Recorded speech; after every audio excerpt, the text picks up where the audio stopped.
From Olympic City and the home of Pikes Peak, this is the Automotive ADHD Show. All right, here we are rocking it for the Automotive ADHD Show, heard around the world as a podcast and on the radio in Southern Colorado, 91.7 KLZR, voice of the Wet Mountain Valley. My name is Matt West, and I am here to talk about cars. Yes, you have tuned in to the correct automotive podcast, and this is a really, really fun show today. Going to be talking a little bit about gas prices and... This is good. How a gas station manager was fired for, let's say, mischarging for gasoline. This is pretty good. Also, Acura is making their debut at the Pikes Peak Hill Climb. Now, of course, I am at the base of Pikes Peak as I do this show. I am prepping myself for the Pikes Peak Hill Climb Fan Fest, which I'm going to be at this upcoming week, the Friday, June 24th. Going to be out there with a tent, table, car, also hanging out with Jimmy Ford from JimmyFordRacing.com.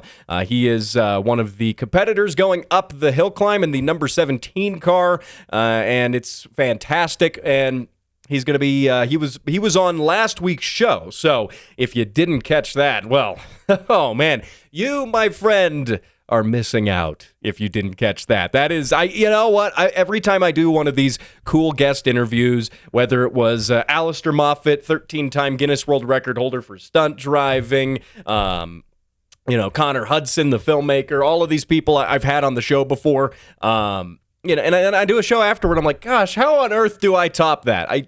You just can't. You just can't. Not until we do the next big interview. It's going to be really fun, and I am excited to have Jimmy join me on the show again as well. Going to be broadcasting live from the Pikes Peak Hill Climb Fan Fest. Going to be recording this show there, and then also, hopefully, fingers crossed, if all goes well, live streaming some of the show as well. Regardless if you catch it live or the recorded portion after the fact, it's going to be really cool. You're going to be...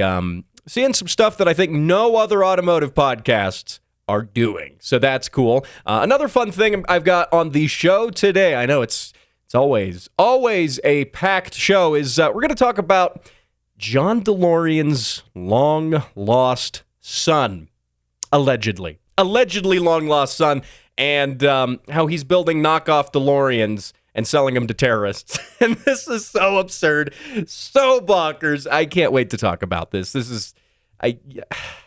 What are you supposed to do with that? I don't know, but we're going to get into that. It's going to be a really fun show. Now, before we do that, ladies, gentlemen, and Pontiac Aztecs. I cringed a little bit. I threw up in my mouth there when I said that. But anyway, let's talk about something really fantastic, and it doesn't have anything to do with racing itself. No. It's it does have something to do with Pikes Peak, and as I was just saying, this show is your premier location for Pikes Peak Hill Climb coverage. No, but it does involve the mountain and not racing, and it doesn't even involve a car. And why am I going to talk about it here on the show? Purely because the headline is so absurd.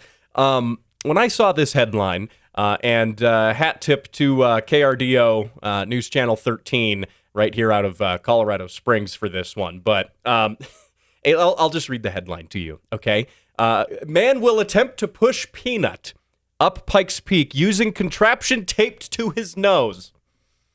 I saw that headline. I had to click on it. I mean, I had to. So a man by the name of Bob Salem is going to be trying to break a record. And, as people, as more and more people do world records, more and more people feel compelled to do something that no one has done. And this man is planning to do that. Name is Bob Salem, and this is in honor of Manitou Springs' 150th year celebration. And Manitou Springs is just adjacent to Colorado Springs as you're heading up to Pikes Peak, by the way. It's a little bit of a smaller town, kind of a quaint, weird little small town, just kind of tucked right up against Colorado Springs and Pikes Peak. But anyway, in honor of doing this, he has devised a contraption that is literally taped to his nose. And he's going to use this contraption and his nose to push a peanut, a single peanut, up Pikes Peak, which, let me remind you of the elevation of Pikes Peak, and that is 14,000 feet, by the way. 14,000. I know I have friends listening in Europe, and to convert that into meters here, we'll do it live right now. That is 4,267 meters. It's a tall mountain, and so he's going to be crawling on all fours with this thing taped like a stick, taped to his nose, inching this peanut all the way up the mountain. And this man is, I think, clinically insane, firstly. Secondly, good for him, I suppose. I mean, what have we come to? That these are the world records we are trying to break, using a stick taped to one's nose to push a peanut up a 14,000-foot tall mountain is odd, among other things. I mean, yes, we race cars up that mountain. When you think about it, kind of weird. Really tall mountain, really tough, really sketchy road, but no. All these dedicated drivers, we do it. We race up there. I say we as if I'm racing up there. I'm not that cool. I will be, hopefully. But yeah, peanut. I don't know. This might become a traditional thing. Maybe this will be this will overshadow the Pikes Peak Hill Climb, the race. Maybe this will overshadow it. You know, in 100 years' time, this will be the premier form of entertainment on Pikes Peak, using sticks taped to your nose to push peanuts up the mountain. Definitely beats race cars. Definitely beats racing up that mountain. I don't know. Okay, so you know what I might just have to do? I don't care if this is not a non-car related thing. I might just have to invite Mr. Bob Salem here onto the show to talk about this. I know you might forgive me for deviating from cars momentarily just because of the pure absurdity of this. We'll see. I'll reach out to him. We'll see what happens. He's slated to start on Saturday, July 9th, and he believes it will take him the entire week, that he'll be finishing Sunday, July 17th. So he's going to spend virtually an entire week, July 9th to the 17th, just a whole entire week pushing that peanut up a mountain. What happens if a bird comes along and eats the peanut halfway through? I want to know, does he have extra peanuts, or does it have to be the same peanut? See, there you go. This is why we're going to get him on the show. We're going to do it. We're going to break format. I'll at least invite him. I can't promise that he'll be on the show. I'll at least send him an email and see if we can get him on the show. So, I don't know. Now, let's get back to cars. Let's talk about, like I say, racing cars up the Pikes Peak Hill Climb. And that tees off into a really good segue here about Acura. So Acura is making their debut at the Pikes Peak Hill Climb. Now, Honda has raced and been around Pikes Peak before, but Acura specifically as a brand hasn't been to Pikes Peak yet. And they want to get the new Integra out there, promote that, do some more racing with it. So there's going to be a race-prepped Acura Integra, which is just a fancy Civic. You know, if you've listened through all of my shows, if you've been a long-time listener of the show, you kind of know my opinion on the Integra. I like it because it's a manual transmission sports sedan with a turbocharged engine, and those are, those I don't want to say are a dying breed. They're not a dying breed if we can do anything about it, but less people are definitely buying them. And so that's cool. Going to see that going up there. That'll be fun. That'll be really fun. They're also going to bring 2 TLX Type S race cars. And what I'm excited to see is 2 NSX Type S race cars as well. The NSX, for what it's worth, is not, it's the new NSX, even though it's also now going out of production, or past tense, gone out of production. They're not making them anymore. That's fine. They're actually really cool cars. They didn't live up to the hype, I think, of the original NSX. And that's okay, because honestly, they're fantastic cars. Yeah, I'd like them with a manual transmission, but regardless, for a supercar for that price point, for mid-engine, turbocharged, fast, reliable. That's not something you can say about some supercars. I think that's cool. I'm happy to see those NSXs out there. That should be a lot of fun. And now back to that Integra Obviously, these aren't going to be the stock production cars. No. Of course not. But they are going to include, it's not going to be like a custom-built, chassis, tube chassis with an Integra fiberglass body stuck to it. Thankfully, it'll be, actually very close to the production car. It's going to have upgraded brakes, new suspension, different differential, wider and lighter tires, Acura says. So it's actually on the setup on this car. You think Pikes Peak car's got to be super crazy. No, it's an 18-inch wheel they're running with a 245 slick, which doesn't actually sound all that aggressive, but hey, it should be a lot of fun. And then as far as the drivetrain goes, the 1.5 liter turbocharged 4-cylinder and the manual transmission, that great 6-speed manual, are untouched. So it should be fun. You know what? It's basically a 200 horsepower sports sedan with slicks going up 14,000 feet, and you know what? I don't care. It'll be fun. Also, when you actually see the car and you see some of the press stuff from Acura and you see some of the photos I will be posting on the Facebook page, facebook.com/automotiveadhd. I do have a media pass, and I will be on the mountain taking some photos, doing some more interviews. You will notice the livery of this Acura is a homage to the 1987 and 1988 IMSA championship Integras that they ran back then. So that's kind of cool. Interesting to see that. I cannot wait to get on the mountain. And also, talk about pushing peanuts up the mountain. I got to get that guy on the show. I got to know what's going to happen. Now, hey, don't go anywhere. Got some more stuff to talk about, namely a man claiming to be John DeLorean's son, and he's selling cars to the Taliban. This is weird. Really weird. We'll talk about it coming up. Every day, thousands go without the ability to buy necessary and life-saving parts. Parts like turbos, coilovers, and wheels. I'm Steve, turbocharged BRZ. It doesn't run because I can play with my connecting rod through the hole in my block. Project cars sit unfinished, waiting for parts, collecting dust. My name is Todd, and I bought a rotary. It's okay, bro. We'll swap it. But no more. You, yes you, can make a difference. For as little as $5 per month, you can put an end to Project Cars suffering and support your favorite podcast. Patreon.com/Throttle Warrior. Donate now and receive special perks. Sponsored by Autoholics Anonymous and the Speed Council. You got it. That's what the transmission's over for. All right, that is friend of the show, Colin Schroem, and that is his Chevy S10 at what looks to be some sort of tug-of-war event. You get two vehicles pulling against each other in the mud. At least that's what it looked like to me in the video. And he said he placed second place in the competition, but grenaded his transmission. But he also won $100.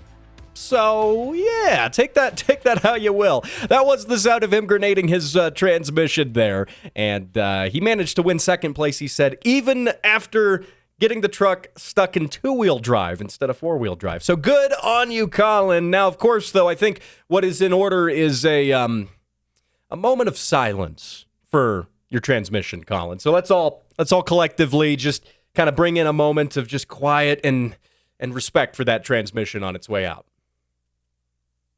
Okay, there we go. That was just a moment of silence. But anyway, so isn't it amazing how long silence feels during a talk show? It can be like half a second, and it feels like an eternity. But anyway, Colin, you know what? I wish you all but luck putting your transmission back together, and I can't wait to see you out there sending it again, having fun. Break it, build it, repeat. Have some fun with your car. That's what it's all about. Now, by the way, if you would like to send your car sounds into the show, or you've got a friend who needs their car sounds sent into the show, well, I can only encourage you to do that. Facebook.com/automotiveadhd, or you can email me, matt@throttlewarrior.com. When you send those car sounds in, you're entered for a chance to win a $25 Auto Parts Store gift card and the Automotive ADHD keychain. Very good stuff. Colin, by the way, was last month's winner, and he has received his keychain and his Auto Parts Store gift card, so hopefully that $25 gift card goes is a drop in the bucket in you rebuilding your trans, Colin. Again, you know what? That looked like a lot of fun, though. It looked like a whole lot of fun. Thank you for sending that in. Now, I want to talk a little bit, before we get into the topic of John DeLorean's son and the Taliban and this craziness, I want to talk a little bit about this segment, fuel. And there is a gas station that was in Northern California. And as you may know, gas prices in California are pretty darn expensive right now. They're absolutely getting up there. And it's probably the most expensive place in the country for gasoline. Now, I know our friends in Europe are experiencing even higher gas prices, which is mind-blowing because this is, the highest I've ever seen it in my lifetime, and perhaps the highest you've ever seen it in your lifetime. And that's just here stateside.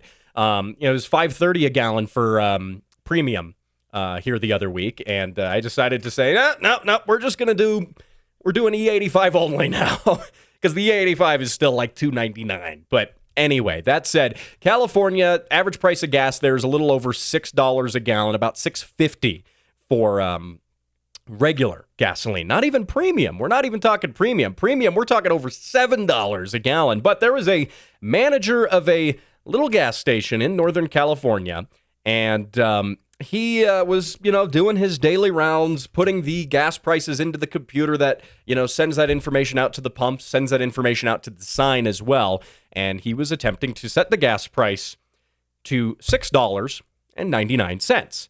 Well, he missed the decimal point. Yeah, bumped it over to the left one too far. So gas was effectively 69 cents. Nice. That's good stuff. And so 69 cents for a gallon of gas, aside from, internet memes and jokes there. That's not a bad price. And in fact, so many people, this went viral on social media within hours before they even noticed the mistake. So many people went to the gas station, filled up gas, and started filling up gas cans and just pillaging all the fuel from this gas station. And which is, I would say, probably not necessarily the right response to that. I get everyone's hurting for gas. I absolutely understand that. I'm in the same boat too. All of us who love cars are in the same boat, and everyone who just drives a car to, go to work, same boat as well. But this gas station lost somewhere in the ballpark of $12,000 because of this little mistake. And I think, the manager, by the way, is now a former manager. He was fired, which, okay, yeah, $12,000. I know that's an expensive mistake to make. That sucks. But this isn't actually the first time this happened. Back in April, a gas station in Chattanooga, Tennessee, accidentally sold fuel at 45 cents a gallon, which not as cool as 69 cents a gallon, even though it's a lower dollar amount. You know what I mean. But anyway, that said, I think if this does happen, I don't think the right response is necessarily call all your friends, call everybody to fill up, because clearly it's a mistake. It's not very morally sound to capitalize on a mistake like this. It's not, because, sure, the gas station might be a Shell gas station. It might be a, BP gas station or, whatever brand you have wherever you are. But a lot of times those are local franchises. They're effectively local businesses, but they pay a franchise fee to have the brand and have some of the support of the brand. But at the end of the day, they're owned by small business owners, locals in your town. So I don't know if it's necessarily right to capitalize on that. Well, I should say, I shouldn't say I don't know. I know it's not right to capitalize on that. Like if you went to the pump and were filling up and you said, oh, wow, that's 69 cents. That can't be right. Well, you already filled up. Okay, fine. You know what? That's okay. That's a mistake that happened. And you know what? You got lucky. But then calling everybody posting it on social media, having the entire town descend on this gas station to take all of the gas at 69 cents. That's just in poor taste, in my opinion. And, I mean, yeah, you know what? People are going to do what people are going to do. That's definitely in poor taste. Should the manager have been fired then is the next question. And I don't know. I can't comment on that because I don't know how he was as an employee before this. I would say if you were an otherwise good employee doing, what you do, and you made a mistake, even, yes, an expensive mistake, but you understand the mistake and understand how to avoid it next time, I don't know if that necessarily constitutes a firing. Fun fact, and as some of my listeners know, I work in radio as my day job. I know, big surprise, right? And I just do the podcast here for fun, but I was once working at a station as the production director, which means I handle all of the commercial spots that go in, and basically all the commercials you hear, I've either made them or put them into the computer system from a national source. And I royally screwed up one day, put the wrong number on all of the commercials that the computer sees, and I cost the station somewhere around $3,000 in the span of 6 hours. Yeah, that wasn't good, but it was an honest mistake. I didn't get fired, at least not for that. I got fired later on. That's different story, but not for that at least. And so, I don't know. But 69 cents a gallon, we could all use a little bit of that, a little bit of comic relief at some point with these gas prices getting as high as they are. Now, I also want to transition into talking a little bit about fuel as well, because something else I saw that is fascinating, this really cool, is from Jose Rodriguez from Jalopnik. And what they found is there are some researchers that have discovered a type of bacteria that eats carbon and, more importantly, eats fuel. And this stuff is already, it's not like a secret thing in a lab. Nope. No, this stuff is already around. In fact, the researchers that, this was a microbiology research firm based in Spain. What they found is that this bacteria is already living under your gas cap. That's how they found it. They didn't create this stuff in a lab or anything. No, they just started culturing the bottoms of gas caps, swabbing it for bacteria, going into a lab and looking at the stuff, and then feeding this bacteria bits of, they started with diesel, and the stuff actually ate the diesel. So inside your fuel system could be bacteria that is eating all of your fuel. Now, obviously not all of your fuel. I think that would be an overstatement, but they found this bacteria is both capable of consuming gasoline and diesel, both. And I guess the commonality here is it's able to consume or degrade, as they say scientifically, carbon. And a lot of what's in our fuels are different types of carbons and different formulations of that. And I'm not a chemistry major. Don't throw too much shade at me here. But it's interesting that this can even exist. And the cool thing that they found is with this fuel-eating bacteria, it can eat fuel in the same way friend of the show, OBD1 Kenobi, can eat Taco Bell. I hope he's listening. But that said, it can degrade it in the same way. And but what's cool that you can do with this fuel, they said this has huge ramifications for oil spills, especially oil spills in the ocean. Because how do you clean up all of the oil and the carbon and all of the stuff that is bad for the wildlife, the fish and things like that? Well, how do you clean that up? Well, you got to scoop it up and, you got to separate it and do your best. And it's really tough. But what if you could just take some of this bacteria stuff, it's in a bag or something, dump it out into the sea? Doesn't hurt the wildlife or the sea life. It's benign to that. But it eats the oil. That's actually not a bad idea. Not a bad idea at all, which is interesting. And it could be used for even smaller fuel cleanup stuff. If you have a tanker truck tip over and crash on the road and spill oil all over the side of the road, you could use this stuff as well, because that's really hard to clean up. Now, what I did think was really funny about this was a discussion thread underneath this Jalopnik article. And there was one person who commented who said, okay, so you have to get rid of the bacteria. And then they go on to say, quote, to get rid of the bacteria after, let me start that over there. So after you're done with the bacteria, they say, quote, to get rid of the bacteria, you need a fuel bacteria eating fish. But then you have a fish eating your fuel. So you need something to fix that, which is where the fuel shark comes in that eats the fuel eating fish, that the fish eats the fuel-eating bacteria. And just like that, you're saving fuel. There we go. Is that convoluted enough for you? I didn't understand half of that, and I was saying it. So there you go. And so in order to get rid of the bacteria, you need something that eats the bacteria. The bacteria eats the fuel. Well, now you need something to get rid of the thing that eats the bacteria that eats the fuel, and then the evolution of life and the cycle of life continues. And also, let's not have fuel sharks. We need all the fuel we can get right now. We need every single drop of it. So, anyway, I digress. Interesting stuff there. Now, hey, before we finish the show up, we got a whole another segment of the show. We're going to talk about the Taliban and John DeLorean's alleged son. I've been hyping this story up for a little bit. It's weird. It is truly strange. And you know what? Very fitting. If this guy actually is the son of John DeLorean, you know what? This makes sense. So we'll talk about that in just a minute. Did you know there's a rare but serious condition affecting 1 out of every million? Most are born with it, and despite decades of research, doctors struggle to find a cure. The truth is, thousands of people simply don't know what cars are. For those affected, things are grim, but recent developments show promising success. New clinical trials using breakthrough audio technology have shown a 69% improvement in patients with the most severe symptoms.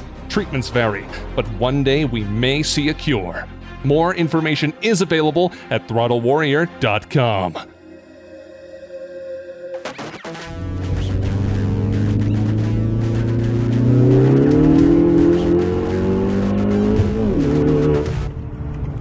Oh yeah, here we are, rocking it for the third segment of the Automotive ADHD show. Matt West here, talking about cars. Those car sounds were sent in by Bailey. He sent in some car sounds last week, and then he sent more in this week. I love it, especially when you send in car sounds and then more and more. I can't get enough of this stuff. That is his 2017 Ford Focus ST. He said it's got basic bolt-ons right now, but it's going to have a big turbo sooner than later. That's going to be so much fun. And Bailey, I also just want to give you a shout-out, too, for listening to the show. Bailey said he wrote in when he sent those car sounds that he is a FedEx driver and that he listens to the show every single day when he is doing his delivery runs, and that he has binged through the entire, what are we at, 35, 36? I can't even keep count. He's binged through all the episodes of the show, so that is a lot of fun, and he's put up with my voice longer than I usually put up with my voice, too. Hey, I get tired of it eventually as well, right? But no, that's awesome, Bailey. Thank you for doing that. Keep it rocking with those great car sounds as well, and doing some fantastic work. Being a delivery driver, man, that is a tough job, and it is very much appreciated by many people. Even if you don't get the thanks every day, I think the delivery drivers and people who, actually, when you order something on Amazon or you order something online and it just shows up at your door, you don't think about it. But those dudes working, those men and women working as delivery drivers are really making the economy go around. So absolute thanks to you, Bailey, and everyone you work with. That is fantastic. So also, now I want to get into talking a little bit about DeLorean, okay? Because DeLorean has such a I was about to say fantastic, but fascinating. We'll switch that word out. We'll say fascinating history, because the history of DeLorean has been fraught with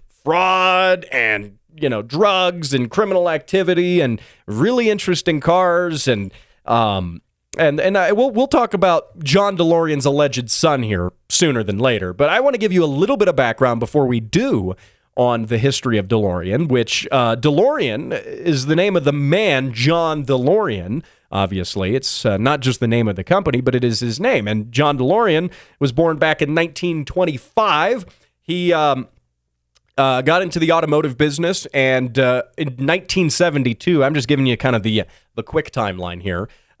He was named the group executive at GM and worked in all sorts of departments in General Motors. Ultimately, he's somewhat credited as being the father of the modern muscle car because of his involvement with the Pontiac GTO project, which Again, you get into a little bit of debate of who did it first, but that is largely thought to be one of the first muscle cars. The idea of taking a smaller two-door coupe or, a smaller sedan and putting a really big engine out of a pickup truck or something like that, hopped up, with a different cam, intake, carburetor, a more powerful engine out of a bigger vehicle.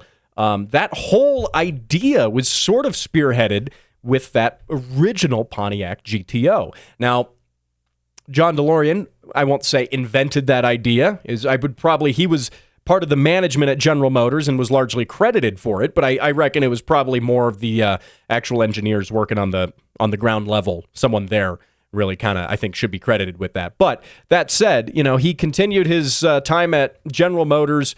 He was there for decades until 1972 when he was named the group executive. Then he leaves in 1973 to go and found his to start his own motor company. He says, "All right, I'm done working for General Motors.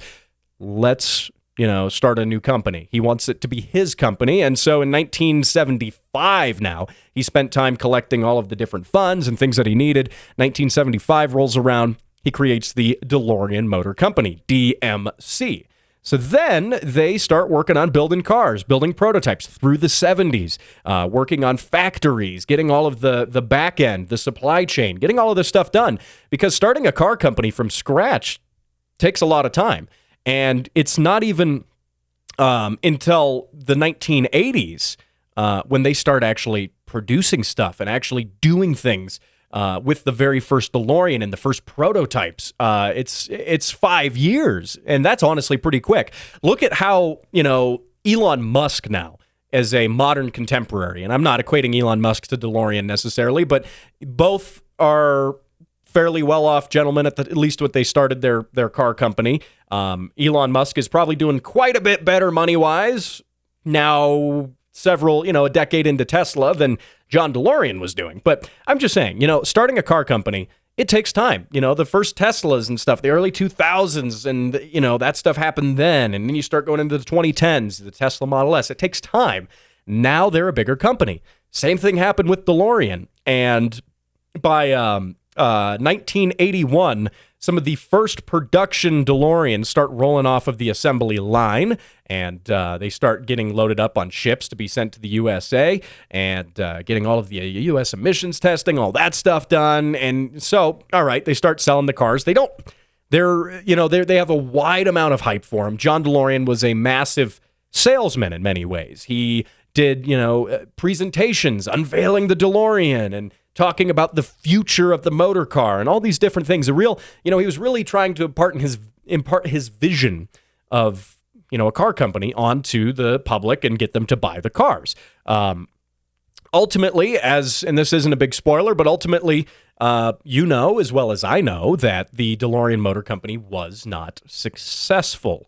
And that partially is because of some issues with the cars, but that's not entirely the issue, because by 1983, the DeLorean factory is closed down, and John DeLorean had a bunch of issues with the law. It's been speculated that he was set up, that he didn't actually do any of this stuff, but the general consensus is that he might have been borrowing some money from the wrong people. And I'm giving you, again, the cliff notes here. If you really want to get into the history of who did he borrow money from, how did he do this, what happened here, there are plenty of documentaries and historical things. That would be an entire show. I could do that. That would be an entire show, though. So again, I'm giving you the cliff notes. There was a lot of legal trouble, a lot of accusations of dirty money, drugs, prostitution, all of these different things that were going on surrounding John DeLorean. And it basically drove his company into the ground.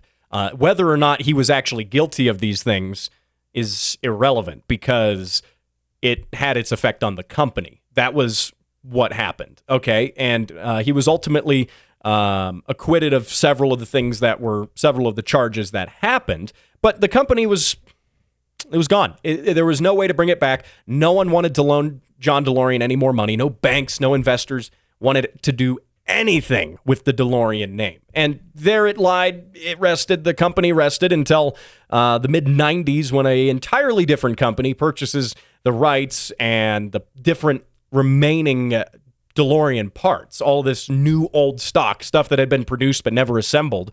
And they start, making, prototypes of rebuilding the cars. John DeLorean ultimately dies in 2005. And so that's kind of a little bit of a history of that. There's the DeLorean company as it exists now is actually producing DeLoreans under, it has no connection with the old DeLorean company, no family connection or anything, but they bought the rights to all the DeLorean patents, all the DeLorean parts, all of the tooling, all the machining, and they're building cars slowly but surely and reselling parts as well to collectors who have existing DeLoreans, okay? So that's a little bit of a Cliff Notes version. Again, there's a lot I glossed over there. There's a whole lot. There's 40 years of history to go over here. But why this is relevant, oh boy, here we go.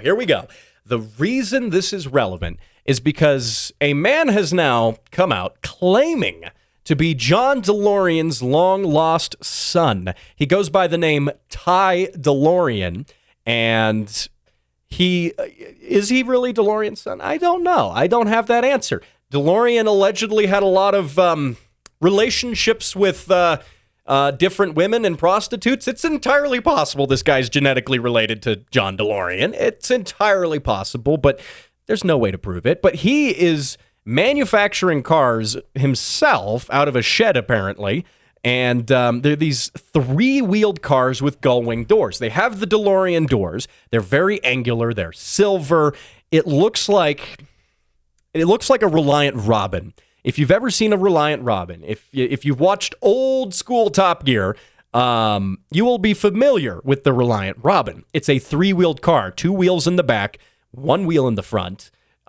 Weird, stubby little car. This looks exactly like a Reliant Robin, just silver and with gull-wing doors. In fact, I'm suspicious of if this actually is a Reliant Robin, that he's just put the badge DMC on and put gull-wing doors on it. I don't know, but the story gets crazier. Okay, John DeLorean, the original DeLorean himself, had a crazy lifestyle. He had, whether or not he was guilty of the crimes that he was accused of, he lived that rock and roll lifestyle. He lived the craziness. So everything around him was very weird. Well, this guy definitely is following in those footsteps because his car is interesting. There's a picture of him sitting in it in a glossy golden jacket with a cane with a gold knob on it, sitting in this Reliant Robin looking thing.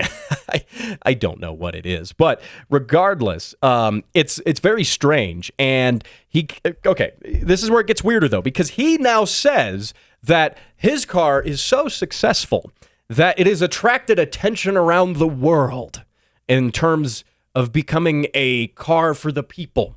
Specifically, the attention of the Taliban. Is that really the attention you want? Attracting it. Is that a good thing when you say, yes, it's garnered, world-renowned attention from the Taliban? And he says, quote, they emailed me, and they being the Taliban, he says, quote, they emailed me saying they want to invest in mass and produce my cars.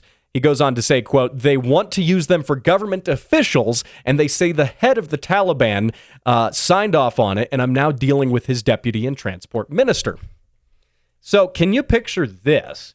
I don't know if any of this is true. No one's validated his claims, but likewise, no one has disproved his claims either. So can you imagine the Taliban driving around in what looks like a Reliant Robin with gull-wing doors? Well, we know how the Reliant Robin ended as a car, because having one wheel in the front and two in the back does not necessarily make for a very stable vehicle. While the preconceived notions, that the Reliant Robins flip over a lot was definitely because of old Top Gear, where they rigged the cars to flip over for, it's a gag during the show. They're driving around and the car flips over. While Reliant Robins may not actually be that terrible, I don't think the Taliban will necessarily be as much of a military force we have to worry about if they start driving these things around. In fact, you know what? Let's sell more of these stupid things to the Taliban. That's what we'll do.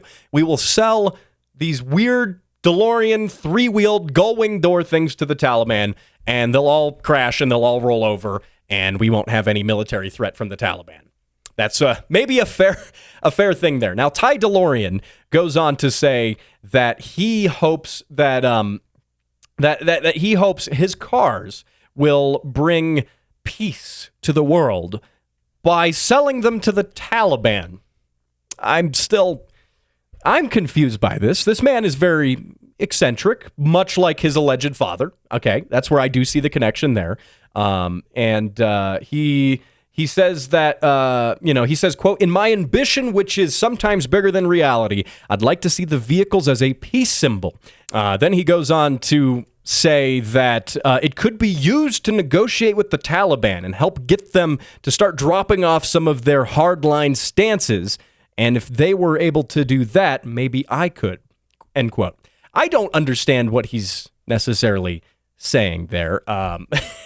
It's a little odd, but you know what? This could all be for publicity. Also, allegedly, the current management and owners of the DeLorean Motor Company name and brand may be suing this guy now as well, because he's using DMC and DeLorean Motor Company on really questionable looking little cars and then maybe selling them to the Taliban. We don't know if that's true. If you're the DeLorean Motor Company now selling essentially modern reproductions of those cars, you might not like that for your brand image. You really might not like that. So anyway, very, very strange stuff. This vehicle does not seem at all suited to the terrain in the geographic area in which the Taliban reside. This a three-wheeled little vehicle does not. That really doesn't seem to make a whole lot of sense for an arid desert or anything, but like I said, this could be a benefit. This could neutralize the military threat to the rest of the world from the Taliban by giving them these crap little cars that they'll just crash and it won't work very well for them. And so you know what? This could be a good thing. So there you go. If you do want to see pictures of this, I'll link it up on the Facebook page, facebook.com/automotive-ADHD. Now, anyway, I do want to thank you for joining me on this fantastic edition of the Automotive ADHD show. Of course, you have to check out last week's show if you haven't. I had my interview with Pikes Peak Hill Climb driver Jimmy Ford from JimmyFordRacing.com. He's going up the mountain here in just less than a week, really, and it's going to be very exciting to see him competing. And if you are seeing any of the coverage of the Pikes Peak Hill Climb, be sure to look out for his number 17 car. It is a Ford Bronco, and look at the back window. It's got this very show's logo right there on the back window. Jimmy was very kind to do that after being on the show, and I'm just very excited for that. I'm excited for FanFest coming up next week. If you are in the Colorado area, you absolutely have to check out FanFest. Come by the tent, say hi, maybe score yourself an Automotive ADHD keychain. I got more of them. And also, you want to go say hi to Jimmy Ford, let him know that you listened to him on the show. He would be very happy to hear that. So anyway, it's going to be a lot of fun. This podcast, by the way, it can be found wherever fine podcasts, and this one are downloaded. It's also on the radio, 91.7 KLZR, Southern Colorado, Saturday mornings. You got to check that out as well. Lots of fun, and I will see you same time, same place next week from the Pikes Peak Hill Climb. It's going to be a lot of fun. I'll see you then.